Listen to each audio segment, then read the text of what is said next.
जय हिंद साथियों, welcome to my YouTube channel Bareilly math point में आपको स्वागत है। तो जैसा कि हम अनसॉल्व सॉल्व कर रहे हैं 324 FG यानी सेट नंबर 2 है, पेपर कोड है 324 FG। तो 324 FG सेट नंबर 2 है। सेट नंबर 2 का क्वेश्चन नंबर हम सॉल्व कर रहे थे 5 और 5 के मैंने का खंड खा गा घा ड़ा ये मैंने खंड करा दिए। अब इसका जो मैं क्वेश्चन कराता हूं इसके चा खंड को, तो चा खंड में क्या कहता है, जब तक कहता है तब तक आप मेरे चैनल को शेयर करना ना भूलें, सब्सक्राइब करना ना भूलें। तो देखिए कि पांचवें का चा खंड क्या कहता है। कहता है कि फलन आपको दिया गया है fx, ठीक, क्या दिया गया है, x माइनस का 3 मॉड अपॉन में x माइनस 3, और यदि क्या दिया है x is not is equal to 3, जब x 3 के बराबर नहीं है तो फंक्शन x ये है यानी, और जब 0 है, यदि जब x बराबर 3 है तो आपको देखना है, जांच करनी है क्या कि कब x बराबर 3 पर सतता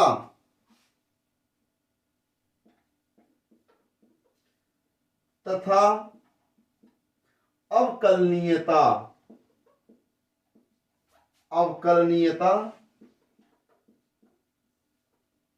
की जांच करो। तो भाई हमें क्या करनी है, जांच करनी है कि x बराबर 3 पर यह फलन आपका क्या है, सतत है या नहीं है, अवकलनीय है या नहीं है। तो बहुत ही आसान तरीका है करने का, यानी आपको क्या करना है, सिर्फ और सिर्फ सतत और अवकलन की जांच करनी है। तो इसके करने के दो तरीके हैं, मैं आपको बताता हूं, एक शॉर्टकट है थोड़ा सा और एक विस्तार से है, दोनों बताता हूं मैं आपको।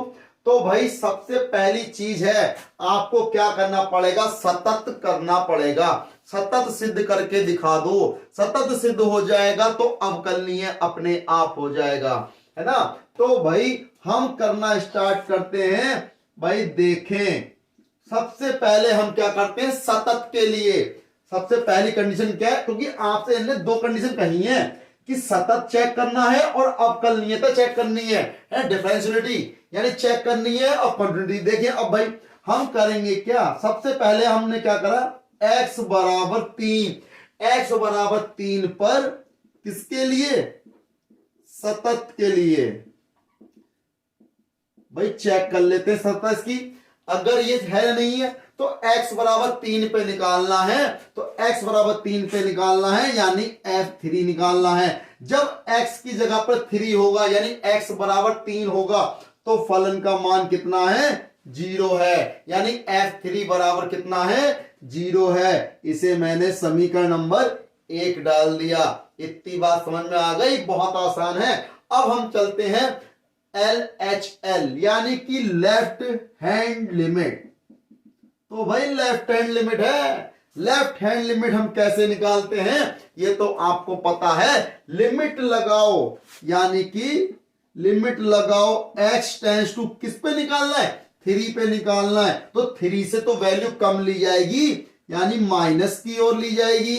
तो भाई क्या होगा, fx, तो यहां पर लिमिट चेंज होगी किसमें, h टेंड्स टू 0 में, और यहां क्या हो जाएगा, यहां हो जाएगा f3 minus h, f3 minus का h।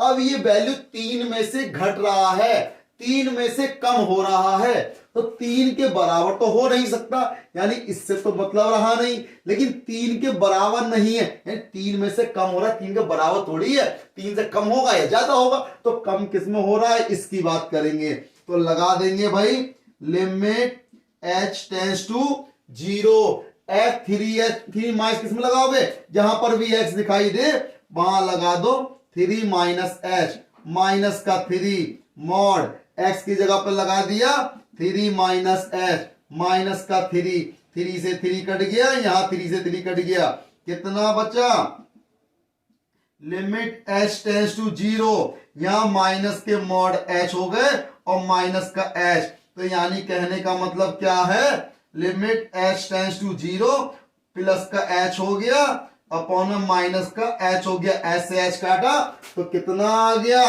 यानी कि यहां पे लिख देता हूं इसके बराबर में मैं क्या कि यहां पर limit H tends to 0 minus का 1 बराबर माइनस का 1 आ गया।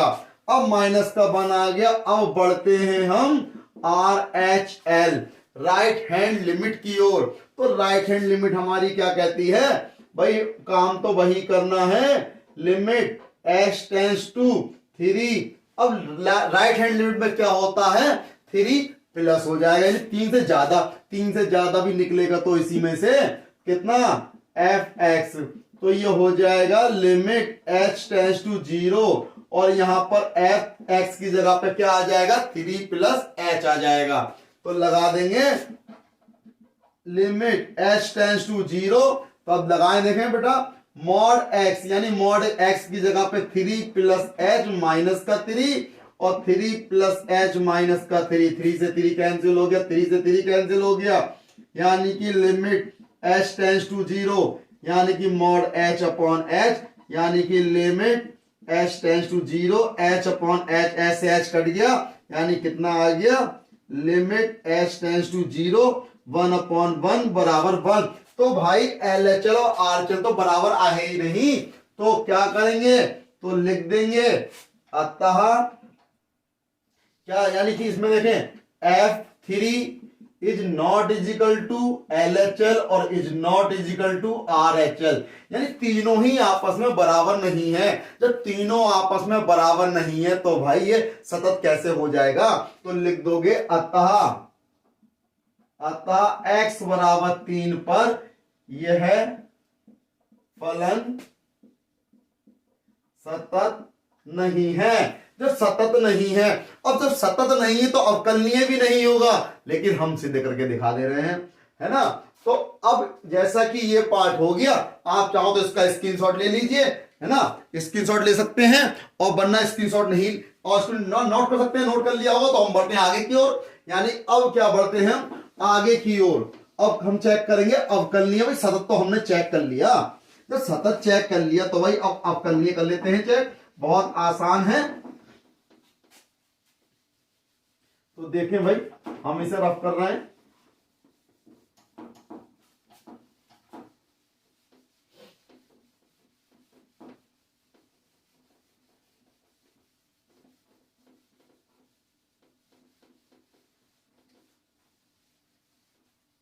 तो देखते हैं भाई। अब बढ़ते हैं इसके अगली इसकी ओर, यानी कि आपसे क्या कहा गया, हमने सतत चेक कर लिया, सतत तो नहीं है x बराबर 3 पे। अब हमें चेक करना अवकलनीयता इसकी, यानी अवकलनीयता चेक करनी है। तो अब देखें हम बढ़ते हैं सेकंड वाले पार्ट की ओर, यानी फर्स्ट पार्ट तो हो गया, यानी अब हम करेंगे x बराबर 3 पर अवकलनीयता।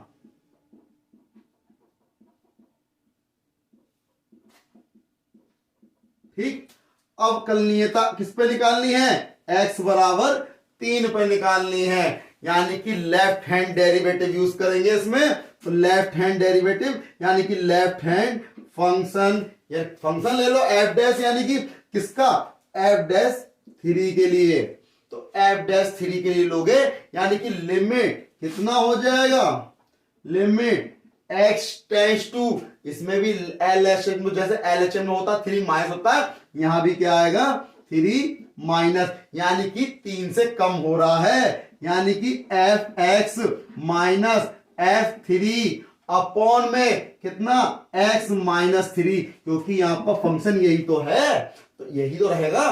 तो देखिए भाई हमने क्या करा, लिमिट अब कितनी हो जाएगी, h टेंस टू 0 हो जाएगी।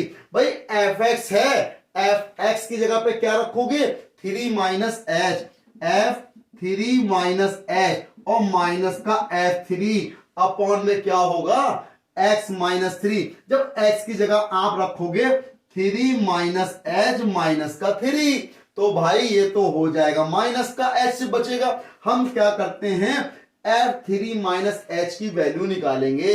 F3 माइनस एच की वैल्यू निकालोगे तो x की जगह 3 माइनस एच रखोगे तो 3 से 3 कट जाएगा और h, अब h की वैल्यू यहां पर क्या आएगी, F3 भी तो है, जब 3 रखोगे तो भाई x माइनस 3 है और 3 है, तो हम क्या करेंगे, तो यहां पे कितना हो गया, लिमिट h टेंड्स टू कितना हो गया, ये तो हो गया माइनस का 1, और यहां क्या हो गया माइनस का 0, क्योंकि f बराबर 3 पर तो ये फंक्शन 0 है, ठीक है 0 है। और यहां कितना हो गया, 3 से 3 कट गया, माइनस का h हो गया, माइनस का h हो गया। तो अब देखें भाई, तो लिमिट h टेंड्स टू 0, तो माइनस के 1 अपॉन माइनस का h, माइनस से माइनस कैंसिल हो गया। जब माइनस से माइनस कैंसिल हो गया तो कितना बचा, तो लिमिट h टेंड्स टू 0 यानी 1 अपॉन h बचा।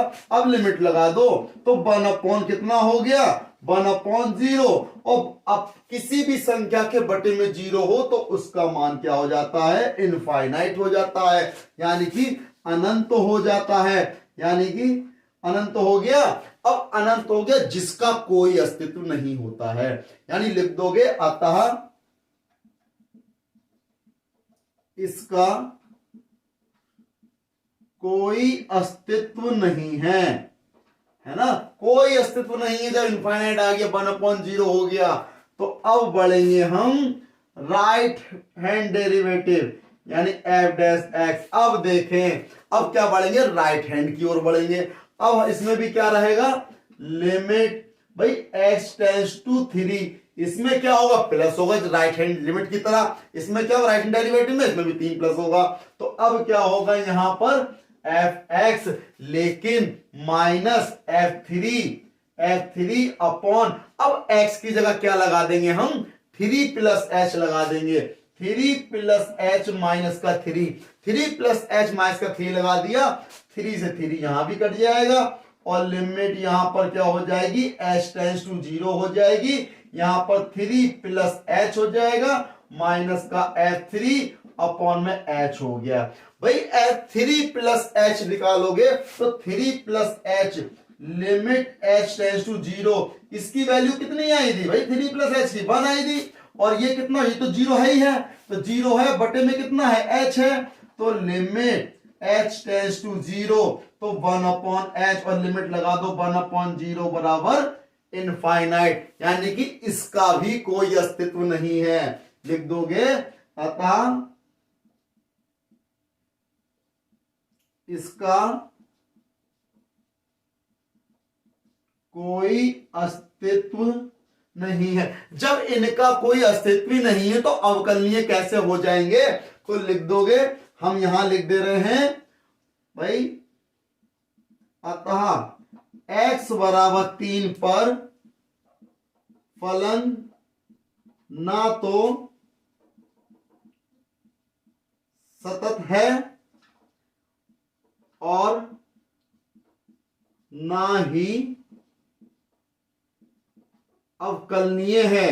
यानी x बराबर 3 पे हमने सतत की भी जांच कर ली, अवकलनीय की भी जांच कर ली, लेकिन दोनों में से कोई नहीं है। और शॉर्टकट तरीका यह है कि अगर आपका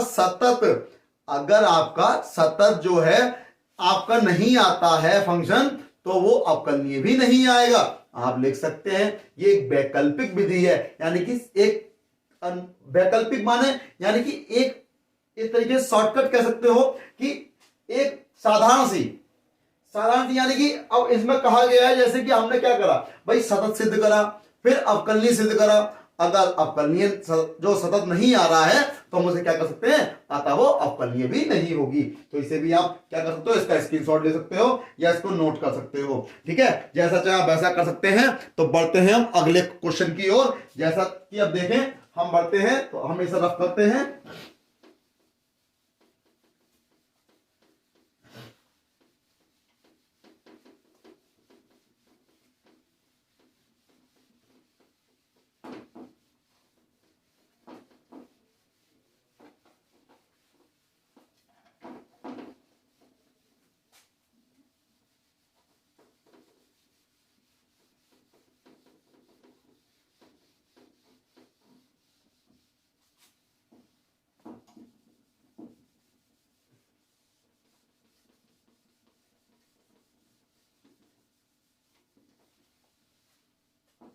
देखें भाई, अब बढ़ते हैं अगले क्वेश्चन की ओर। अगला क्वेश्चन क्या कह रहा है हमसे कह रहा है क्या कह रहा है कि अब पहुंच जाओ क्वेश्चन नंबर 6 पर। निम्नलिखित में से किन्हीं 5 खंडों को हल करना है। कोई से भी 5 खंड हल करने हैं आपको, तो कोई से भी 5 खंड हल करने हैं। तो उसके लिए हम क्या करेंगे, तो देखें सबसे पहले का खंड क्वेश्चन नंबर 6 का है। का खंड आपको दिया गया है, क्या कहा गया है, आपसे करा गया है कि समाकलन करना है। लिमिट आपको दे रखी है -के π/4 से +के π/4, और आपको कहा है sin² x dx का मान ज्ञात करो, का मान ज्ञात करो, यानी कि आपको करना है समाकलन। तो भाई समाकलन करना है तो हम करते हैं समाकलन। तो भाई उसके लिए हमने क्या करा, हमने लिख लिया, इसको मान लिया i बराबर, यानी -के π/4 और +के π/4 और दिया है sin² x dx। तो भाई अब आपने समाकलन में कुछ प्रगुण पढ़े होंगे। तो एक प्रगुण ये भी था कि लिमिट -a से +a है f(x) dx की, तो हम इसे लिख सकते हैं 2 से a f(x) dx। ये प्रॉपर्टी थी, प्रगुण था। तो अब ये क्वेश्चन देखो, इसमें भी यही प्रगुण लगेगा, लगेगा तो लगा देंगे। यहां से क्या हो जाएगी, लिमिट 0 से π/4 हो जाएगी, π/4, और यहां क्या आ जाएगा, 2 आ जाएगा। और ये क्या हो गया, अब देखें मैं यहां पर लगा दूंगा sin²x। भाई sin²x दिया हुआ है, तो sin²x दिया गया है, आपने पढ़े होंगे cos 2a के फार्मूले, है ना। cos 2a का फार्मूला पढ़ा होगा, कितना होता है भाई, cos 2a का फार्मूला 1 - 2 sin² होता है, होता है। तो 1 - 2 sin² होता है, हमारे पास sin² है।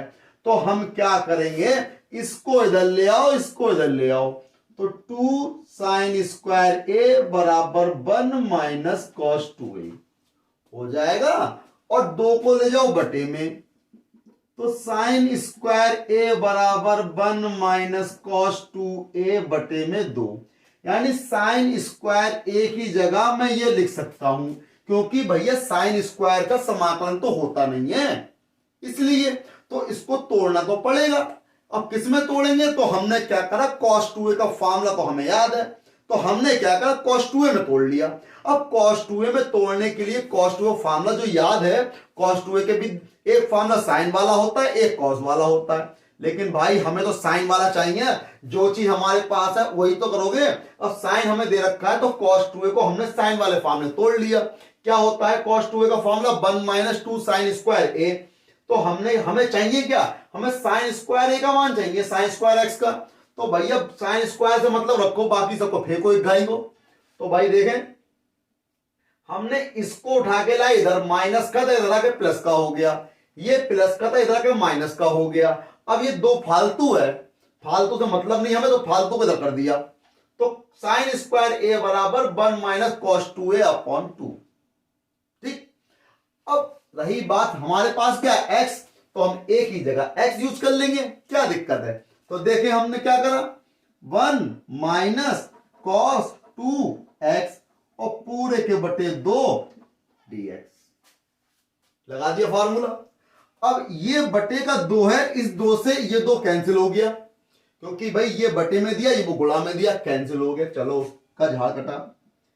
अब देखें 0 से कितना है, π/4, कितना बचा, 1 - का cos 2x और dx, इतना बचा।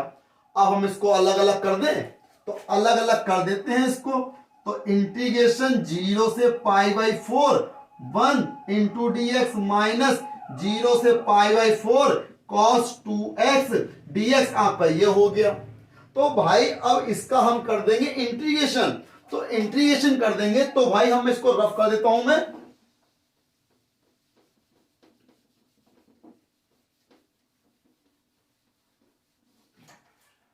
तो देखें भाई, हमने क्या करा, अब देखें 1 का कितना होता है, x होता है, तो x की लिमिट लगा दी कितनी, 0 से π/4 माइनस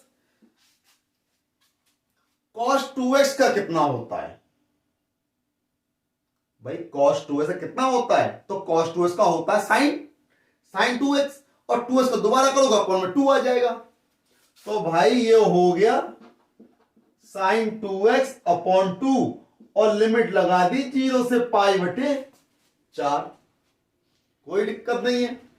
तो भाई जब अब लिमिट कैसे लगाते हैं, upper limit minus lower limit, पहले लगाएंगे ऊपर की लिमिट यानी π/4 माइनस का 0 इसमें लग गई, माइनस यहां लगाओ साइन 2 गुणा π/4 पूरे के बटे 2 माइनस साइन 2 गुणा 0/2, लग गई लिमिट। भाई यहां तो कितना आ गया, π/4 माइनस 2 से काटा 2 दूनी 4, कितना बचा साइन 90, और साइन 90 की वैल्यू क्या होती है 1, तो 1 हो गया अपॉन में 2 माइनस भाई इसका साइन 0 की वैल्यू 0, तो 0/2 0, तो यानी उसको तो लिखो ही मत, तो कितना आ गया π/4 माइनस का 1/2, ये क्या है, इसका आंसर है, बिल्कुल सही आंसर π/4 माइनस का 1/2, जो कि इसका आंसर है, यानी आंसर भी चेक कर लेते हैं, बिल्कुल सही आंसर है। आप लोग नोट कर सकते हो या स्क्रीनशॉट ले सकते हो, ठीक है, आप लोगों ने नोट कर लिया होगा। तो बढ़ते हैं हम के अगले खंड की ओर।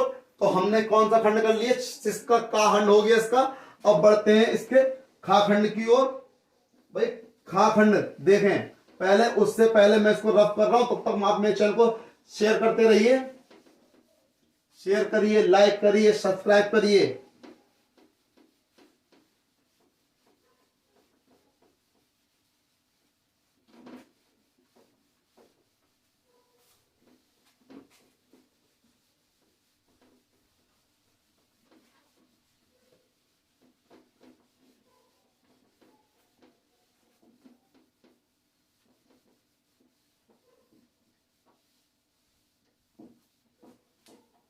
तो देखें भाई, बढ़ते हैं अगले खंड की ओर। अगला खंड क्या कह रहा है, कह रहा है वक्र y बराबर, आपको वक्र दिया गया है, छठे का क्वेश्चन नंबर 6 का खा खंड दिया है। क्या दिया है, उनने कहा है वक्र दिया है y बराबर x³ माइनस के 3x² और माइनस के 9x + 7 पर उन बिंदुओं को ज्ञात करो, पर उन बिंदुओं को ज्ञात करो, यानी बिंदुओं को ज्ञात करना है, बिंदुओं को ज्ञात करो, बिंदुओं को ज्ञात करो जिन पर स्पर्श रेखाएं क्या हो, जिन पर स्पर्श रेखाएं x अक्ष के समांतर हो, x अक्ष के समांतर हैं, जिस पर x अक्ष के समांतर है। तो भाई देखें क्या करेंगे, भाई सबसे पहले आपको क्या करना होगा कि आपको इसका करना होगा अवकलन, किसका, वक्र का। तो वक्र का अवकलन करेंगे तो देखें ना, फिर देखिए सबसे पहले हमारा काम क्या है, वक्र दिया है y बराबर, तो हमने लिख लिया पहले भाई वक्र बराबर दिया है y बराबर x³ माइनस 3x² माइनस के 9x + 7। तो अब समीकरण नंबर इसको मैंने नाम दे दिया 1। अब इसका क्या करेंगे हम, differential with respect to x, यानी x के सापेक्ष अवकलन करने पर, तो y का तो हो जाएगा dy/dx, और x³ का करोगे तो 3 पहले आ गया, ऊपर पावर 1 कम हो गई, 3x² माइनस का 3 और 2 पहले आ गया, तो क्या लिखूंगा मैं, थोड़ा डाइट कर रहा हूं, 3 दूनी 6x हो जाएगा, ठीक, 6x हो गया, माइनस के 9 हो जाएंगे, एक्स का 1 हो गया, क्या रह गया 7, 7 का हो गया 0, उसको लिखो ही मत। तो dy अपॉन dx बराबर 3x² माइनस 6x माइनस का 9। तो यही तो प्रवणता है, यानी कि प्रवणता, इसको मैंने m1 नाम दे दिया, 3x² माइनस 6x माइनस के 9, ये क्या हो गया m1 हो गया। अब x अक्ष की प्रवणता हम मान लेते हैं। अब x अक्ष की प्रवणता m2 बराबर क्या होगी 0 होगी। और यदि वक्र जो है स्पर्श रेखा x अक्ष के कैसा है समांतर है, तो दोनों प्रवणताएं कैसी होंगी बराबर होंगी। कि मैं भाई आपने पढ़ा होगा कि यदि दो रेखा समांतर हो तो उनके प्रवणताएं m1 बराबर m2 होती हैं, पढ़ा है। तो लिख दो, यदि प्रदत्त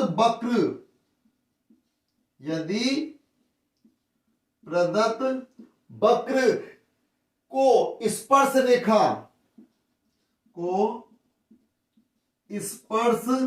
रेखा x अक्ष के समांतर है, x अक्ष के समांतर है, तब क्या होगा m1 बराबर m2 होगा।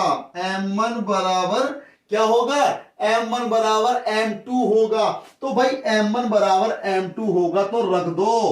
m1 का मान कितना है 3x² माइनस के 6x माइनस के 9 और m2 का मान है 0, तो लगा दो। भाई हमने क्या करा डिवाइड बाय 3, पूरी समीकरण को 3 से भाग कर दिया। तो भाग कर दिया तो कितना हो गया, ये x² हो गया, 3 दूनी 6 हो गया, माइनस के 3 3 9 बराबर 0। अब 3 के ऐसे फैक्टर करो घटाने पर 2 आ जाए तो 3 ही कम 3 होता है। तो भाई लगा दो x² माइनस का कितना हो गया, तो यहां लगा दिया 3x माइनस प्लस का x हो गया और माइनस के 3 बराबर 0। यहां से x कॉमन निकाल लिया, x माइनस 3 प्लस का 1 कॉमन निकाल लिया, कितना हो जाएगा x माइनस के 3 बराबर 0 और x माइनस 3 कॉमन निकाल लिया, कितना बचा x प्लस 1 बराबर 0। यदि इफ x माइनस 3 बराबर 0 तो x बराबर कितना आ गया 3 आ गया, और यदि x प्लस 1 बराबर 0 तो x बराबर कितना आ गया माइनस का 1 आ गया। यानी x के 2 मान आ गए, 3 और माइनस का 1। अब ये मान कहां रखूंगा मैं, समीकरण 1 में रखूंगा। तो देखें भाई, अब क्या x बराबर 3 कहां रखेंगे समीकरण 1 में रखने पर, जब समीकरण 1 में रखेंगे तो y बराबर 3 की घात 3 माइनस 3 गुणा 3 का स्क्वायर माइनस 9 गुणा 3 प्लस 7, तो 3 की घात 27 हो, 3 की घात 3 कितना हो गया 27 हो गया, माइनस 3 की घात 9, 3 की घात 2 कितना 9 हो गया, 9 गुणा 3 9 3 27 प्लस 7, 27 से 27 कट गया 3 27 माइनस का प्लस का 7 बराबर माइनस के 20 हो गए। यानी y का मान कितना आ गया माइनस का 20 आ गया। तो बिंदु कितना मिला, तो यहां से मिला बिंदु 3 कॉमा माइनस 20। तो बिंदु कौन सा मिला 3 कॉमा माइनस का 20। अब बढ़ते हैं अगली ओर।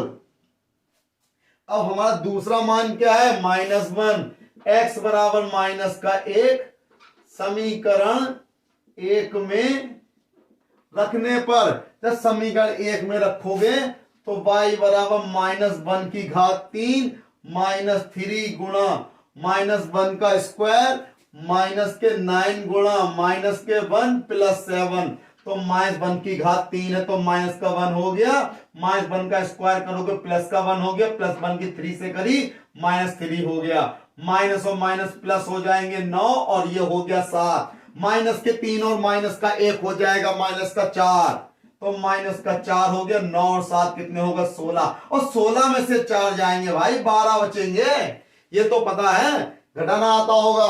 तो यहां से बिंदु कितना मिला, अतः बिंदु कितना मिल गया, -1,12। अब भाई आपसे उसने क्या पूछा है, बिंदु ही तो पूछे हैं। उनने क्या, उन बिंदुओं को ज्ञात करना है जिन पर स्पर्श रेखा एक्स के समांतर है। अतः वह अभीष्ट बिंदु, लिख दो, अतः वह अभीष्ट बिंदु कौन कौन से हैं भाई, 3, -20 व -1, अभीष्ट बिंदु 3, -20 व -1, है, जो कि इसका आंसर है ना। ये मैंने इसके अभीष्ट बिंदु निकलवाए गए थे तो मैंने निकाल दिए। आंसर चेक कर लेते हैं, बिल्कुल सही आंसर 3, -20 और -1, तो भाई ये है वक्र आपको दे रखा, उन बिंदुओं ज्ञात करना जिन पर स्पर्श रेखा एक्स के समांतर है। तो भाई मैंने क्या कर दिया, सेम टू सेम आपके सामने उतार दिया, कर दिया, समझा दिया। आ गया समझ में, आप लोग स्क्रीनशॉट ले सकते हो या नोट कर सकते हो। तो जैसा कि आपने इसको नोट कर लिया होगा या स्क्रीनशॉट ले लिया होगा, तो मैं इसे रफ कर देता हूं, है ना। तो रफ कर देता हूं। अब बढ़ते हैं हम अगले खंड की ओर। तो अगला खंड हमसे क्या कह रहा है, तो अगले खंड की ओर कह रहे हैं, तो क्वेश्चन नंबर 6 के गा खंड की ओर।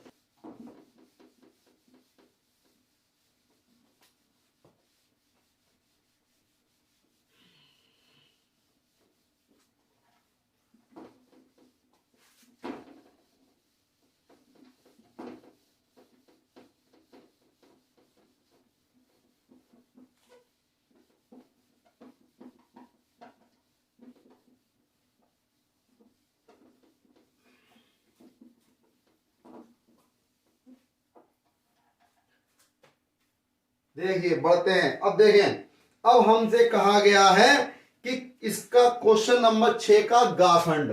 तो क्वेश्चन नंबर 6 का गा खंड हमसे कहा गया है, क्या कहा गया है, अवकल समीकरण,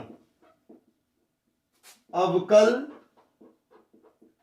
समीकरण आपको दी गई है, y dx minus x plus 2y², और ये दिया है dy बराबर 0 को हल करो, को क्या करो, हल करो। तो भाई करेंगे हल, कहा है तो 5 नंबर में क्वेश्चन है, 5 नंबर तो हमें चाहिए और हम क्यों छोड़ दे भाई, तो इसलिए हमें तो हल करना है। तो देखें भाई, करते हैं हल, तो हल करेंगे हम। तो देखें भाई, तो अवकल समीकरण है y dx माइनस, तो y dx माइनस है, तो हम हल करना करते हैं शुरू। तो भाई देखें, y dx माइनस का x प्लस 2y² dy बराबर 0। तो भैया ये माइनस का इस साइड हमें कुछ अच्छा नहीं लग रहा, हम इसको फेंक देते हैं उधर। तो y dx बराबर कितना हो गया, x प्लस 2y² dy, है ना। अब देखें हम क्या करेंगे, y dx बराबर हो गया, तो भाई इसको इतलंग ले आवो, dx बटे dy, और y कहां पहुंच जाएगा, x प्लस 2y² बटे में y, ये हो गया। अब इसको अलग अलग पार्ट में कर दो, यानी कहने का मतलब ये हुआ dx बटे dy, या तो इसको इसके बटे में कर दो x बटे y, और जब इसके बटे में रखोगे एक y से y कट जाएगा, 2y आ जाएगा, है ना। तो dx अपॉन dy बराबर हो गया x upon y plus 2y, और इसको मैं लिख सकता हूं कि dx अपॉन dy, इसको मैं इधर ले आया तो x बटे y बराबर 2y, इसको मैंने नाम दे दूंगा, कौन सा, समीकरण 1 नाम दे दूंगा। और इस समीकरण की तुलना करूंगा मैं किससे, तो देखें लिखेंगे हम समीकरण 1 की dx बटे dy और प्लस के px बराबर q से तुलना करने पर तुलना करने पर तो भाई कर दो तुलना, क्योंकि भाई dx अपॉन dy है तो यहां पर px आया, अगर dy अपॉन dx हो तो py हो जाता। तो अब हम क्या करेंगे, if निकालेंगे। if माने तो इंटीग्रेटिंग फंक्शन, यानी कि समाकल गुणांक। तो भाई हम निकालेंगे if। तो भाई if का फॉर्मूला तो पता होगा, क्या होता है if का फॉर्मूला, e की पावर इंटीग्रेशन p इंटू, अब यहां पे x का गुणांक क्या होगा, यानी p dy हो जाएगा।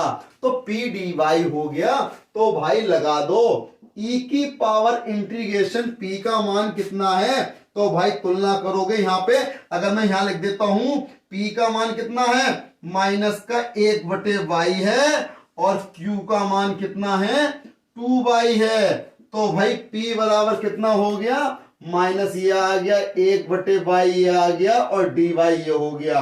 तो भाई e की पावर -1/y का कितना हो जाएगा, log y हो गया, और dy जब log y हो गया तो इंटीग्रेशन क्यों आएगा भाई, है ना। तो e की 1/y का हो गया log y। अब माइनस को हम इधर लेके गए तो e की पावर log y की पावर -1 हो गया, तो y की पावर नीचे लेके आओगे, तो यानी ये हो गया e की पावर log 1/y। अब e की पावर log 1/y किसके बराबर हो गया, 1/y के बराबर हो गया। ठीक, 1/y आ गया। अब हम क्या करेंगे, अतः प्रदत्त समीकरण का व्यापक हल। अब क्या लिखोगे, अतः प्रदत्त समीकरण का व्यापक हल, व्यापक हल निकालना है। तो व्यापक हल कैसे निकालेंगे, यानी कि व्यापक हल निकालने के लिए क्या करेंगे, x गुणा में क्या होता है if। तो if का मान क्या है, 1/y हमने निकाला, बराबर 1/y। अब क्या होगा, इंटीग्रेशन, इंटीग्रेशन के अंदर क्या होगा, q का मान कितना है, 2y। तो ये हो गया 2y इंटू if कितना है, 1/y। तो if हो गया 1/y, और ये हो गया dy, और प्लस कांस्टेंट c। तो प्लस कांस्टेंट c हो गया, और c क्या है यहां पर, जहां c समाकलन का स्वैच्छ अचर गुणांक है, यानी क्या है, स्वैच्छ अचर है, गुणांक है, यानी कि कॉफी कांस्टेंट है। तो लिख दोगे जहां c समाकल, जहां पर c समाकलन का स्वैच्छ अचर है, स्वैच्छ अचर है यानी कांस्टेंट है। तो भाई ये हो गया x/y, और भाई y से y कट गया, तो इंटीग्रेशन बचा 2dy प्लस c। तो x/y, तो 2 तो बाहर आ गया, 1 का कितना हो गया, y हो गया, प्लस कांस्टेंट c। अब मैं क्या करता हूं, y को भेज देता हूं इधर। तो x बराबर कितना हो गया, y ब्रैकेट में 2y प्लस c, जो कि इसका आंसर हो गया, इस समीकरण का क्या हो गया, हल हो गया। अवकल समीकरण का मैं चेक कर लेता हूं आंसर क्या इसका यही है। तो भाई छठे का x/y 2y प्लस c, इन्होंने यहीं पे आंसर छोड़ दिया, तो यहां पर छोड़ दिया, तो आप चाहे यहां पर निकाल दो, यहां निकाल दो, बात एक ही है। तो ये क्या हो गया, इस अवकल समीकरण का हल हो गया। ठीक, फिर समझा देता हूं मैं इसे एक बार, कि अवकल समीकरण आपको दे रखी है, हल करो। तो हमने क्या करा, अवकल समीकरण को नोट किया, तो सबसे पहले इस वाले पार्ट को उठा के इस साइड में ले आए, माइनस खतर जला के प्लस का हो गया, dy को मैं ds के बटे में ले आया, और इसको अलग अलग पार्ट में कर दिया, इससे इसको डिवाइड करा, इसको एक बार इसके नीचे, दोनों को अलग नीचे कर दिया, तो ये हो गया x/y। जब इसके बटे में रखोगे तो y से y कैंसिल हो गया, सिर्फ 2y बचेगा। इसको मैं इधर ले आऊंगा, माइनस का हो जाएगा, फिर समीकरण नंबर 1 डाल देंगे। फिर समीकरण 1 की तुलना किससे करेंगे, dx/dy प्लस px बराबर q से। तुलना करने पर। जब तुलना करोगे तो P का मान कितना आया, माइनस का 1/y, Q का मान कितना है 2y। फिर निकाल देंगे इंटीग्रेटिंग फंक्शन, यानी IF क्या होता है, e की पावर इंटीग्रेशन P dy, तो माइनस का 1/y dy इंटीग्रेशन, तो 1/y हो 1/x को क्या होता है इसका इंटीग्रेशन, log x होता है ना। तो log y आ गया, माइनस को ले गए, तो क्योंकि log का नियम होता है माइनस जो पहले वाली संख्या जो होती है घात बन जाती है। अब यहाँ कुछ नहीं है तो माइनस का 1 है, तो माइनस का 1 यहां आ गया।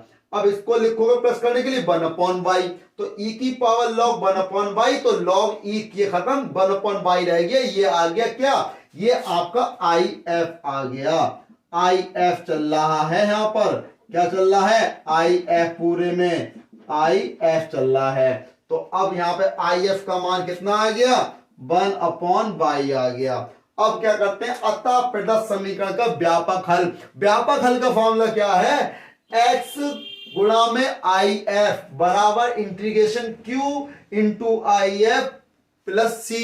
तो भाई हमने IF का मान लगा दिया, Q का मान लगा दिया, y से y कट गया, कितना बच गया 2, 2 को बाहर लिया, 1 बचा, 1 का इंटीग्रेशन y हो गया, y को उधर ले आए, ये इसका आंसर हो गया। बहुत ही आसान तरीके से हो गया आंसर। 5 नंबर क्वेश्चन है, ठीक है। तो मैंने इसके छठे क्वेश्चन के का खंड, खा खंड, गा खंड करा दिए, बाकी के खंड अगली वीडियो में। तब तक के लिए मेरे चैनल को सब्सक्राइब करिए, शेयर करिए, लाइक करिए। तब तक जय हिंद साथियों।